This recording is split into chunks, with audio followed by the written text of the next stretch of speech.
Now, as a Ukrainian MP, do you want to comment on that claim? I mean, the reality is Russia claimed many things and many times and has lied many times in its claims. I mean, the fact of the matter is very clear, but the facts on the ground. I mean, the fact is that the groups in Russia have formed, especially in opposition to the war that Russia has initiated and expanded on the 24th of February. And there are enemies that Mr. Putin has all over the world with his imperialistic policies, not just in Europe, but also in Asia and Syria.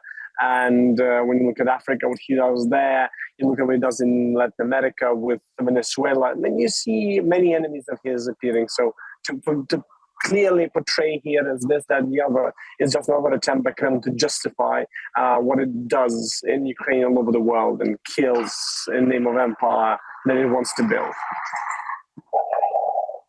But, you know, Russia has pinned the blame on Ukraine while saying that there could be retaliatory measures. And Zelensky has just said that offensive will now begin. The timing of the comment and the timing of this alleged UAV strike seem to be indicating towards just one aspect, that this war is just going to get worse. It's just going to get worse. The reality is very simple. Russia has occupied different parts of my country, and we want to liberate our country and choose our own future and not bow down to the old empire and to its wishes on our destiny. So there should be no surprise about the fact that we are fighting back and we are choosing to show to the world that our nation does want to define its own future.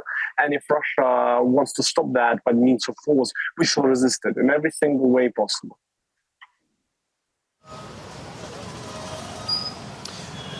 Yurash, this appears to be far more serious than simply basically indulging in some sort of a propaganda. We are talking about an assassination attempt of Russian President Vladimir Putin. Of course, the Ukrainians call him a war criminal.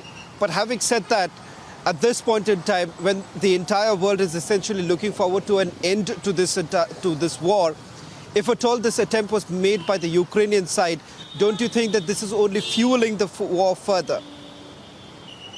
I mean, Russia can stop this war any moment. It can withdraw from Ukraine and let us choose our own future. So the point here is very simple. Russia can choose to stop this war at any moment. If we choose to stop fighting, we are destroyed. As Mr. Putin has claimed time and time again, in his essays he has written, in his addresses that are available on the internet, he doesn't see Ukrainians as a nation, doesn't want to see Ukraine as a state, and wants to take it over.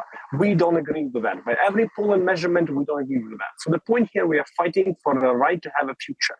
And Russia has shown its unwillingness to compromise anything. We have engaged for 9 years with that negotiating process about the east of Ukraine, and they have responded to that with launching a full-scale invasion, which has engulfed my country from 24th February, causing immeasurable harm, suffering, destruction, and loss.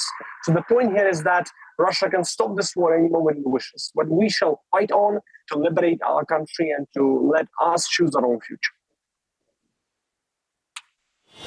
Yes. Yurash, now why don't you also try and explain this to our audience in terms of... Go ahead, Shravan. Go ahead, Shravan. Sorry, Niranjan, I'll just take one more question. I'll just take one more question with Yurash. Yurash, you need to explain this to the world too, that you are saying that you don't want this war, but at the same time you say that the counter-offensive is only going to go up. And that's exactly what we are witnessing at this point in time. So how does this end? This is only going to linger further, which is not benefiting Ukraine or, for that matter, the entire world.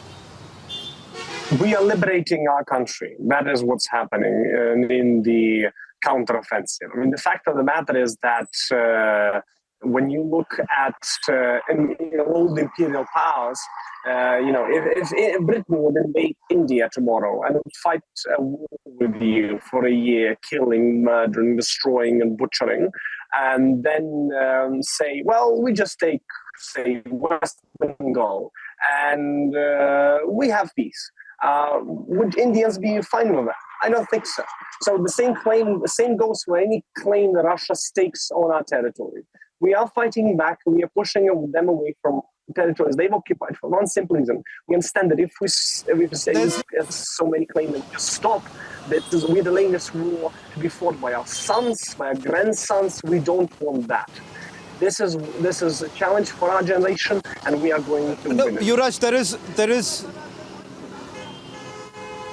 Yurash, the question here is not about the fight that is being put up by the Ukrainians. That's not what I'm asking. No war basically can continue, at least in this era. And that's why everyone is saying this, that why not have a dialogue? Because at the end of the day, as the Indian Prime Minister has also said, that this is certainly not the era of war. And you can't perhaps wish away that Russia is no longer going to be your neighbor. They are going to remain your neighbor. So at some point in time, you will have to do the talking. We've tried to do the talking time and time again. Putin has rejected it time and time again. The reason is very simple. I mean, you can read it in the essay that he has written on the fact that he doesn't want the Ukrainian state to exist. You can watch his addresses when he talks time and time again about his imperialistic theories about the fact that Ukrainians should be a part of the Russian nation. I mean, it's very simple, Mr. Putin. Whatever he gets right now as applause, he'll use to recuperate and then invade my country.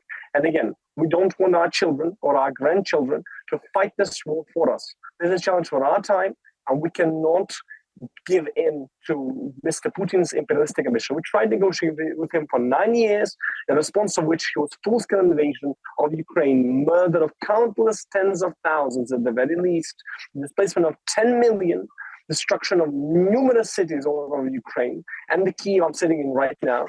And the fact of the matter is, we have pushed the Russians away from our capital, from the north, from the east, from the south. And we'll keep pushing them out of our country until they leave our country alone. And the war can stop tomorrow if Russia chooses to stop its empire building and to let our nation choose its own future. Yurash, the immediate fallout, of course, of this, if at all Russia decides to retaliate, and there could be, more deaths, more destruction, like we have seen, and thousands of people have already died. So we don't know whether the UAV or the drone was made in Ukraine, but I think we're expecting those details to come out at some point. And if it does happen to be a Ukrainian drone, I'm not so sure that the global opinion will be in favor of Ukraine.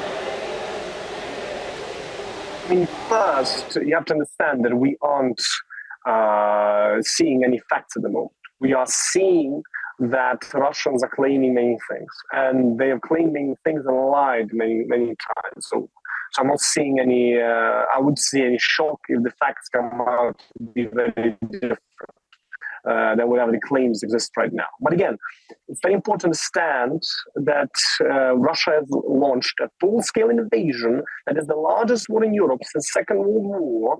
And again, they are engaged in a war in which they have tried to kill our president, to destroy our nation.